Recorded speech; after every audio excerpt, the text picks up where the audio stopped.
Imagine walking into your home after a really long day. Yeah. You open your bedroom door and you find your partner in bed with a complete stranger. Oh, man. Yeah. In that split second, your world just entirely shatters. Yeah. The devastation feels absolute, and honestly, it feels inevitable. Of course it does. But what if a philosopher looked at that exact scenario and told you that the crushing despair you feel, well, it isn't actually caused by the betrayal itself? Wait, really? Yeah. What if they told you that your reaction, and really your entire life's trajectory from that moment on, is dictated by this, like, psychological software program installed in your brain by your ancestors? That is a wild proposition. It is. And welcome to today's deep dive. We're exploring a seriously provocative essay from 2008 by a writer named Xu Feng.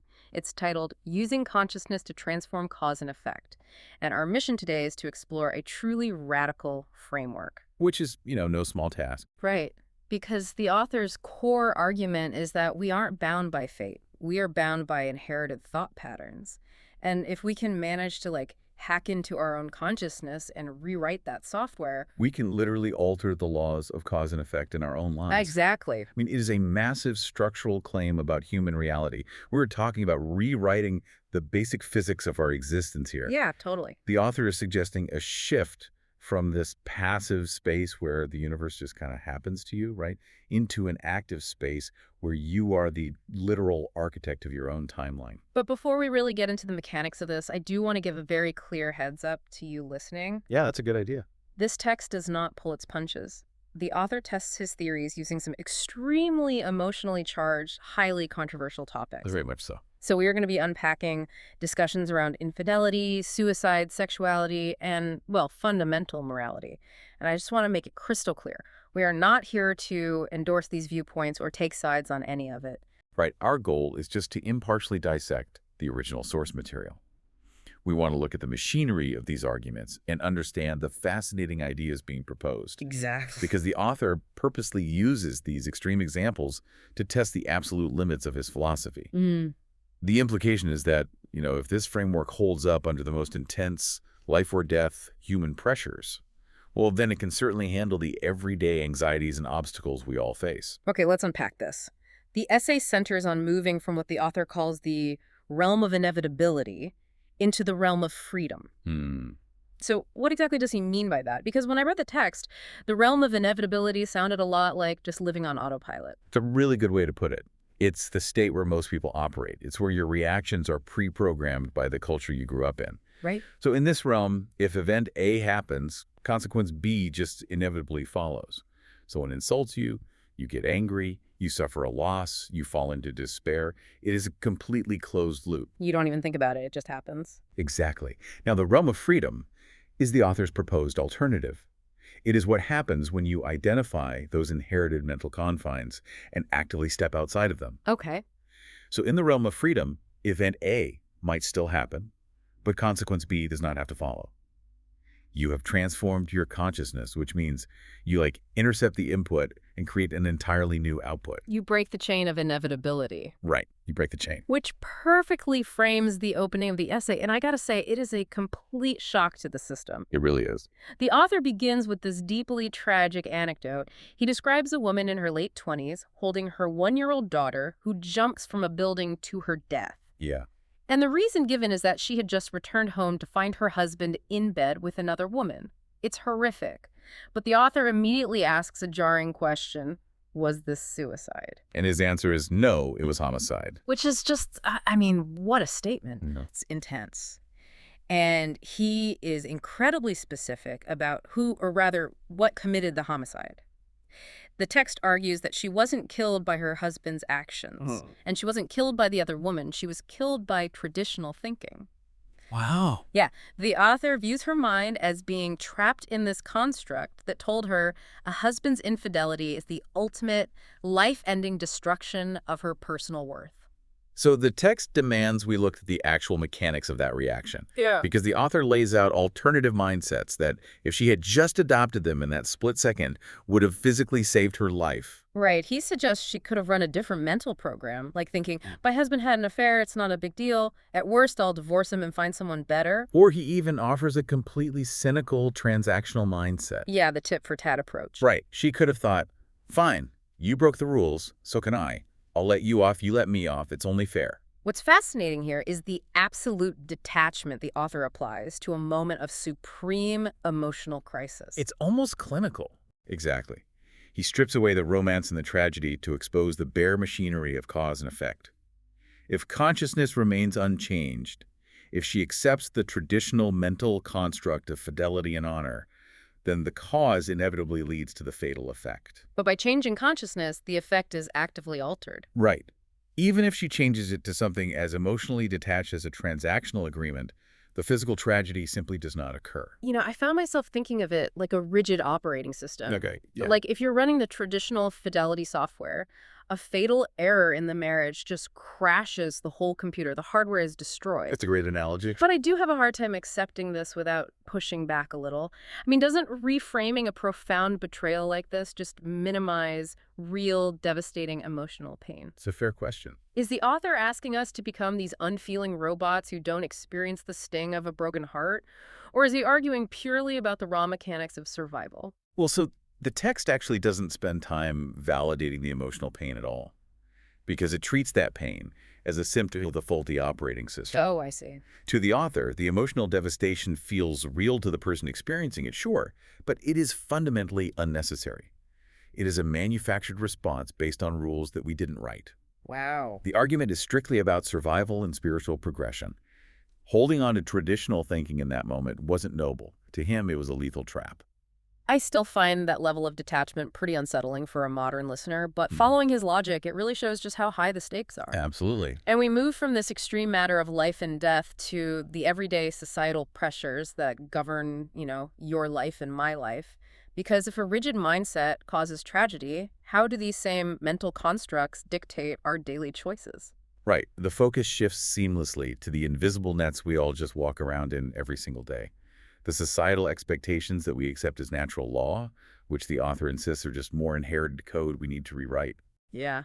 And the first major piece of everyday code he targets is the pressure to procreate. Oh, this is a big one. Huge. He quotes an old saying, "Of all unfilial acts, having no descendants is the greatest." Which is heavy. So heavy. The text describes this as a net that has entangled people for thousands of years. It forces parents to coerce their adult children into marriage, and it creates this crushing mental stress and outright discrimination for people who are childless. And the author offers a radical, almost cosmic workaround for anyone caught in that net. Yeah, please explain this, because it's out there. Well, if you are feeling the guilt of not fulfilling that expectation, he suggests adopting a completely different philosophical vantage point. He points to the Buddhist concept that the human world is a sea of suffering. Okay. So from that perspective, why would having children be considered a noble or filial act? You are essentially just forcing new life into a sea of suffering. And his proposed solution is wild.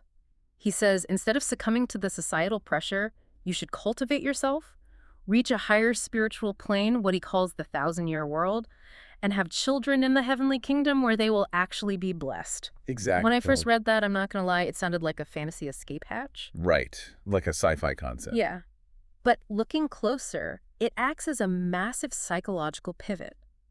You aren't failing your family by not having kids. You are simply waiting for a better dimension to have them in. Which is brilliant, honestly, because whether a reader takes the 1,000-year world as a literal metaphysical destination or just a metaphorical state of mind, the function of the thought is identical. Right. It breaks the chains of inherited guilt. It allows the individual to live entirely free of that specific societal pressure. Right. The cause, not having children, no longer produces the effect of shame. It just neutralizes it. Exactly. Then this philosophical dismantling continues right into another massive cultural pillar, morality and sexuality. The author tackles the traditional saying, "Of all evil deeds, sexual indulgence is the worst." And he points out this really fascinating linguistic trap. The history of the word itself. Right. He argues that the word indulgence originally just meant excess. But over centuries, society weaponized the word, narrowing it down to mean literally any sexual behavior outside of a rigid marital structure, labeling it all as a sin. And the consequence of that narrowing, according to the text, is the erasure of one of life's most beautiful experiences. Yeah.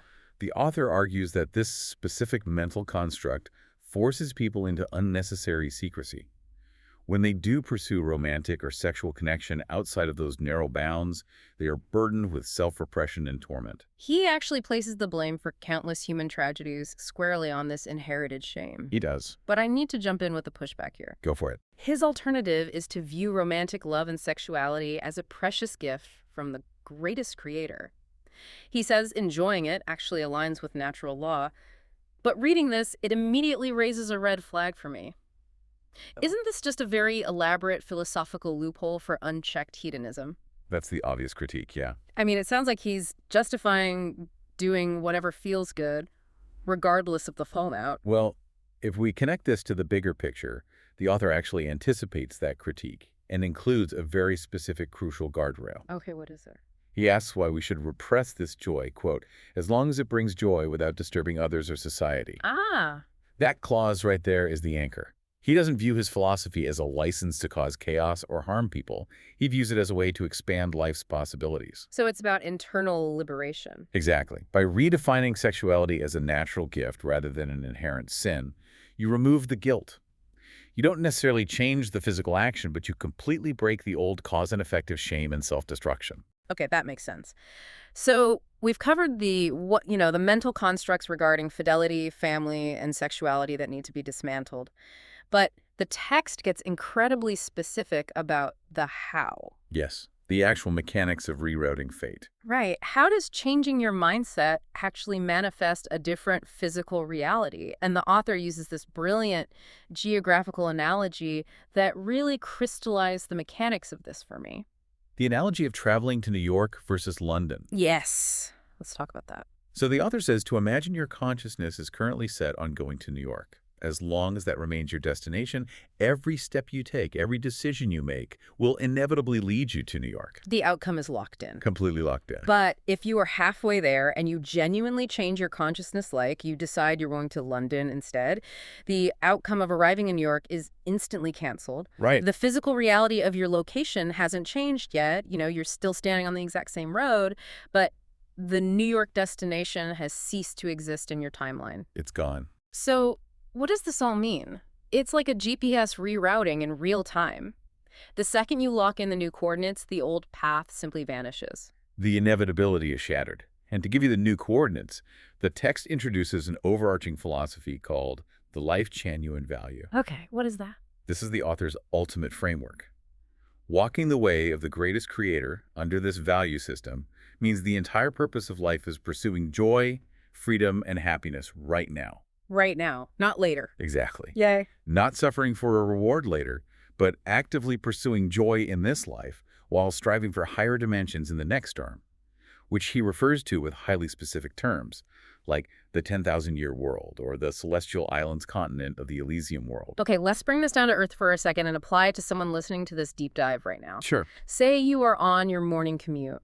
You are completely stressed out, sweating over climbing the corporate ladder for a really toxic boss. We've all been there. The author is suggesting that if you genuinely detach your consciousness from the career ladder construct, if you punch London into your mental GPS instead of New York, the physiological stress of that job literally ceases to have an effect on you. Yep. The toxic boss might still be yelling, but because you are no longer traveling to the destination where that yelling matters, it loses all its power. And the text supports that exact interpretation.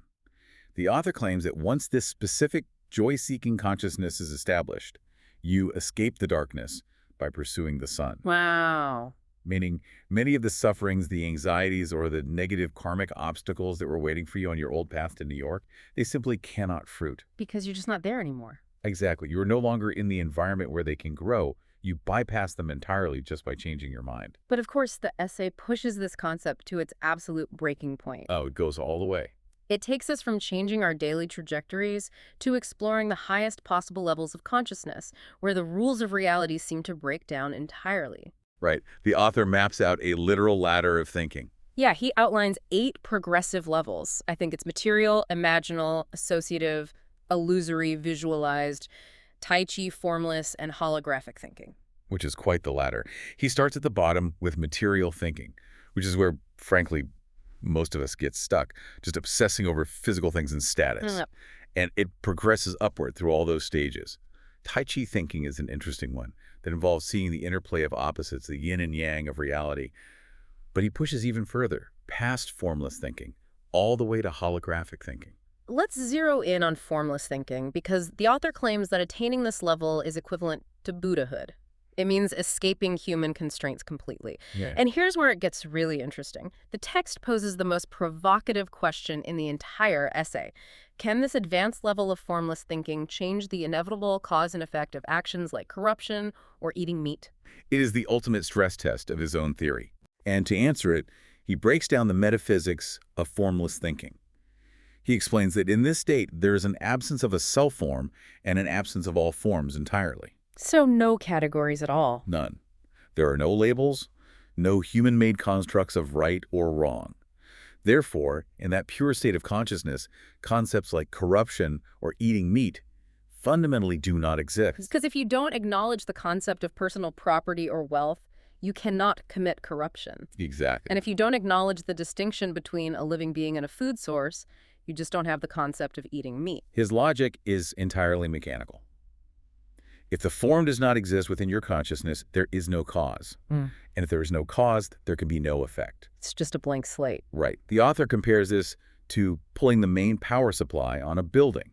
Once you throw that master switch and disconnect the consciousness from the concept itself, all the appliances plugged into the system, meaning all the inevitable consequences and karmic debts, they instantly lose power. Okay, I have to throw a massive red flag here. I figured you would. Does pulling the main power supply mean you are just absolved of your terrible actions? Like, oh, I stole $1 million from a charity, but I have formless thinking, so my karma is clean. Yeah, that's the danger there. Because if that's what he's saying, it sounds like a philosophical get-out-of-jail-free card for awful behavior. Or does he mean that someone who is so detached from the physical world just wouldn't engage in earthly corruption anyway? I hear that concern, and it is the central paradox of this kind of enlightenment. But based purely on the text, the author is describing a mechanical reality, not making a moral judgment. Okay. He writes, when the cause within consciousness disappears, the effect cannot arise, effectively cutting off the source. He is implying that the karma is indeed erased. Wow. Now, practically speaking, sure, someone who has truly achieved a state of no self and no forms would have zero motivation to engage in earthly corruption. They wouldn't care about the $1 million. Right, that makes sense. But the author's point is strictly about the machinery of the universe. The root of all cause and effect is entirely within the consciousness, not in the physical action itself. I still find the implications of that deeply unsettling, but I have to admit the internal logic of the essay holds tight. It does. It's a dizzying concept. Which brings us back to you, the listener. Think about your own life for a second. How much of the stress, the anxiety, or the feeling of inevitability you're experiencing right now is just a mental construct? Is it a rigid operating system you inherited from someone else? From your parents, your culture, your society? Are you currently sweating and grinding on a miserable road to New York simply because you never realized you had the power to punch London into your mental GPS? It is a profound question to sit with. And, it is worth noting how abruptly the author ends this essay. Yeah, it's very sudden. Right after explaining the main power supply metaphor, he just stops. Yeah. He states that he cannot elaborate any further because it would reveal too much or leak heavenly secrets. So dramatic. He leaves the rest of the journey to be realized through your own personal insight. He essentially leaves us standing at the edge of the cliff. But before we leave you today, I want to leave you with one final provocative thought to mull over, building on the mechanics we've just discussed. Let's hear it. If transforming your consciousness to that highest level of formless thinking acts like pulling the main power supply on cause and effect, if it successfully stops all negative consequences and erases all bad karma by dissolving all forms, does it also erase all the positive ones? Oh, wow. It's the ultimate trade-off. Right. If you unplug the machine, none of the appliances work. Not the ones that burn you, and not the ones that keep you warm. Exactly. If you delete the concepts of pain and betrayal to protect yourself from suffering, do you inadvertently delete the joy, the love, and the deep human connection that requires you to be vulnerable to those forms in the first place? Thank you for joining us on this deep dive. Stay curious, keep questioning the software running in your own mind, and we'll catch you next time.